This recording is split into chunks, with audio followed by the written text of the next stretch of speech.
앉아. 앉아.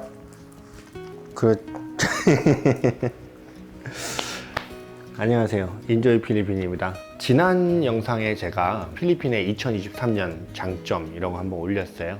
근데 거기 아래 달린 댓글에 필리핀 한 달 살기 어떻게 해요? 이렇게 물어보시더라고요. 그래서 들은 생각이 필리핀에 사는 내가 필리핀에 처음 온다고 치고 한 달 살기를 온다 그러면 어떻게 와야 되지? 이런 생각이 들더라고요.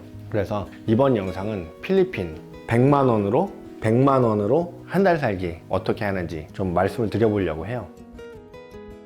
일단 우리가 여행을 오면 호텔을 먼저 잡잖아요. 근데 호텔도 이제 장점, 단점이 있어요. 장점이야 다들 아시겠고, 단점이라고 하면 비싼 거죠. 요새는 비즈니스 호텔도 한 2,000페소 정도는 줘야 될 것 같은데요. 그러면 한 달 산다 그러면 그것도 6만 페소잖아요. 조식이 포함되어 있다 그러면 거기서 가격이 조금 더 될 거고, 진짜 잠만 자는 데는 뭐 빨래도 안 해주고 밥도 내가 다 챙겨 먹어야 되고, 그럼 2,000페소 6만 원 해가지고 한 달에 150만 원 방세로만 나가야 되는데 그건 좀 아닌 것 같죠. 그렇다고 뭐 더 높은 호텔, 뭐 썰레어나 오카다나 COD 같은 호텔을 잔다고 치면 그거는 하루에 6,000페소에서 8,000페소씩 하니까 싸게 잡는다고 쳐도 83에 24, 24만 페소, 한국 돈으로 한 600만 원, 조식 불포함. 많이 비싸죠. 그래서 호텔은 방을 치워주기도 하지만 그만큼 내가 또 1불이든 2불이든 놔야 되고, 뭐 안에서 뭐 해먹을 수도 없고, 그런 단점들이 있죠. 그리고 비싸고. 그럼 두 번째로 생각할 수 있는 게 콘도를 렌트하는 거예요. 콘도 작은 거 한 8평에서 10평짜리 한 달에 15,000페소, 2만 페소면 가능할 것 같아요. 콘도.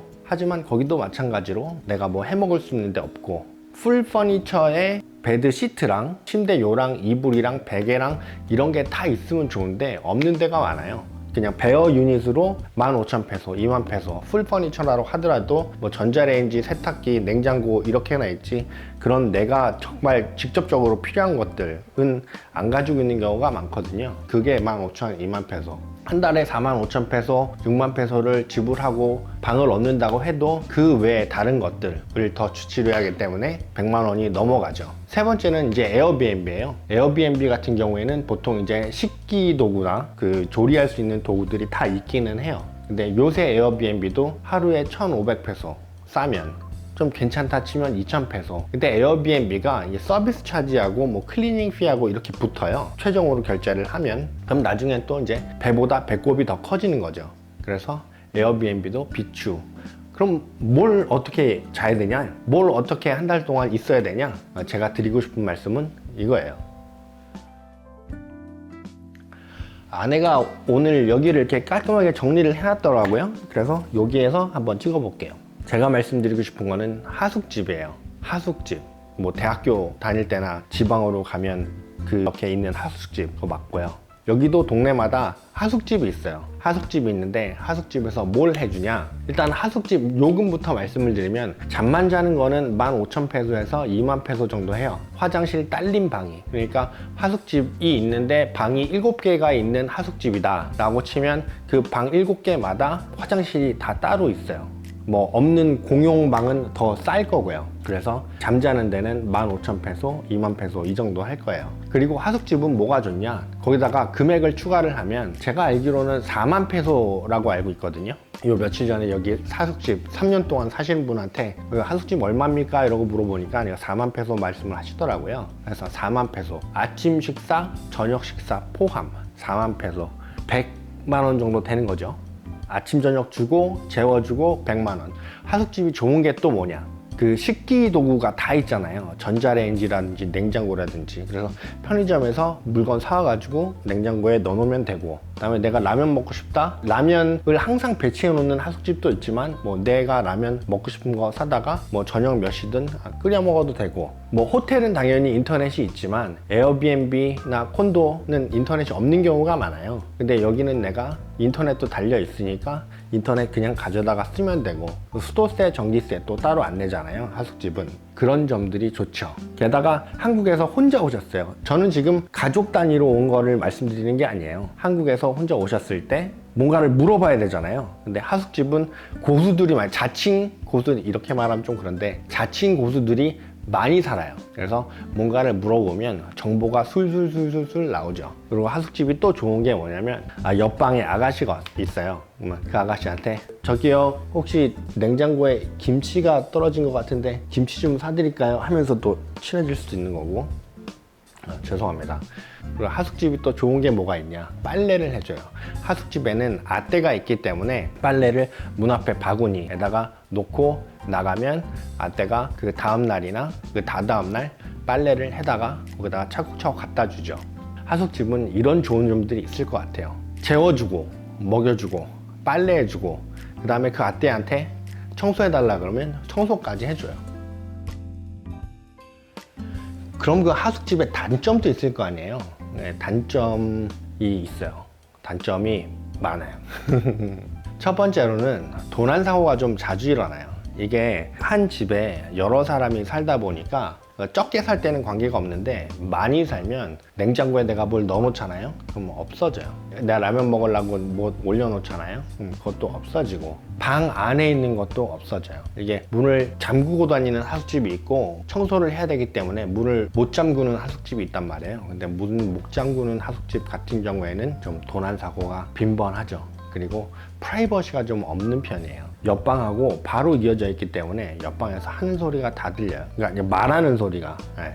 그 다음에 이제 술 마시고 사람들이 오잖아요. 그러면 떠들어요. 아래층에서. 그럼 위층에서는 좀 시끄럽죠. 그럼 내 집이 아니고 다른 사람이 다 모여서 살다 보니까 그럴 수도 있고요.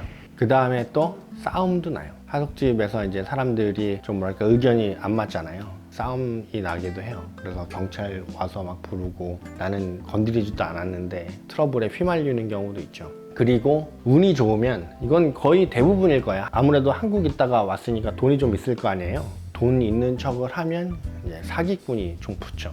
야, 내가 이거 좀 하려고 하는데 투자를 해라. 내가 이거 하려고 하는데 이 사업 계획서를 좀 검토를 해보고 네가 돈이 있으면 같이 하자. 이런 식으로. 저는 근데 필리핀 살면서 투자 받아가지고 잘 되는 경우보다 못 되는 경우를 훨씬 더 많이 봤어요. 그런 사람들만 조심한다 그러면 하숙집이 괜찮은 선택이다 라고 말씀을 드릴 수 있죠. 하숙집에서는 단순히 잠만 재워주고 음식 먹여주고 이런 것뿐만이 아니고 아까 전에 고수가 많다 그랬잖아요. 하숙집 아줌마 아저씨한테 나 오늘은 여기 가고 싶은데 차 좀 렌트해 주세요. 아니면 나 골프장 가고 싶은데 골프장 부킹 어떻게 해야 되나요? 아니면 한 달을 지나고 한 달을 더 있고 싶어요. 그럼 비자를 연장을 해야 되잖아요. 그러면 그 사람들이 다 알아서 차 대절해주고 다 알아서 여행사 찾아가지고 비자 연장도 해주고 이렇게 해줘요. 그래서 하숙집 아줌마 아저씨들은 필리핀의 네이버들이다. 뭐 이렇게 이야기할 수도 있죠. 하숙집의 단점이 또 하나 있는 게 이제 아까 전에 프라이버시가 없다고 말씀을 드렸는데 그 이유는 친구 데려오기가 힘들어요. 내 집 같으면 친구를 데려올 수 있는데 하숙집은 친구 데려오기가 좀 힘들어요. 왜냐하면 친구 데려왔을 경우에 아마 플러스 알파로 자기가 낸 돈에 더블로 내야 될 거예요. 그러니까 내가 3만 페소를 주고 지내고 있으면 그 친구의 돈도 내줘야 돼요. 반 이상은 내지 않나 싶어요. 그리고 만약에 그 친구가 남자친구랑 같이 잔다 그러면 좀 이상하지만 여자친구일 경우에는 이제 그 늑대들이 있기 때문에 그런 것도 안 좋고 아까 전에 바로 옆방하고 붙어있다 그랬잖아요. 그래서 그런 점도 좀 안 좋고 여자친구를 데려오기는 조금 힘든 구조다, 하숙집이. 대신에 이제 하숙집은 오래 있지 않을 사람들이 보통 묵거든요. 뭐 15일, 한 달 이런 식으로. 그래서 그 사람들이 경험하는 얘기를 밤에 술자리에서 들어보면 되게 재밌어요. 나는 이런 경험을 했는데 어떻더라, 이 사람은 어떻더라 그래가지고 귀동냥으로 듣는 게 되게 많아요. 그래서 하숙집에 몇 달 있었던 사람들은 이제 완전 빼꼬미가 되죠. 필리핀의 빼꼬미. 지금까지 하숙집에 대해서만 말씀을 드린 것 같은데 저 같으면 그래요. 한국에서 필리핀으로 와야 되는데 적당한 비용으로 적당한 기간 있을 수 있는 최고의 방법이 하숙집이지 않나 이렇게 생각을 하거든요, 항상. 아까 전에 말씀드린 그런 단점만 피하시면 최고의 선택이 될 수 있을 것 같아요. 그래서 하숙집 체류 비용 100만 원 정도 하고 점심하고 저녁은 주니까 내가 먹을 점심 그 다음에 뭐 어떻게 노실지 모르겠지만 노는 비용만 따로 챙기셔가지고 오시면 될 것 같아요. 제가 하숙집을 하는 게 아니라서 하숙집 어디 가세요 이렇게 말씀 못 드리는데, 말라떼에도 하숙집이 있고 저 위에 쾌존에도 하숙집이 있고 제가 사는 이 BF 홈에도 하숙집이 여러 군데 있는 걸로 알고 있거든요. 조금만 관심 있게 구글 찾아보시면 충분히 좋은 하숙집 얻을 수 있지 않을까 생각이 돼요. 지금까지 필리핀 한 달 살기에 대해 말씀을 드렸는데, 아까 전에도 말씀드렸다시피 가족 단위로 오시는 거는 제 영상 중에 내 가족 한 달 생활비를 보시면 될 거예요. 그리고 가족끼리 오시면 이렇게 하숙집에서 못 지내십니다. 물론 가족을 받는 하숙집도 있지만 보통 보면 거기 같이 오신 어머니랑 주인집 아줌마랑 싸우시더라고요. 그래서 그거는 별로 추천은 안 드리고, 그리고 지금 말씀드린 것 중에 궁금하신 사항 있으면 아래 댓글로 코멘트를 좀 남겨주세요. 그러면 제가 아는 한에서 답변을 좀 드릴게요. 제가 말을 하고 나서도 이게 영상이 퀄리티가 너무 좀 부족하다라고 생각하는데, 이번에는 진짜 부족한 영상 이해 좀 해주시고 다음 영상에서 또 뵙도록 하겠습니다. 감사합니다.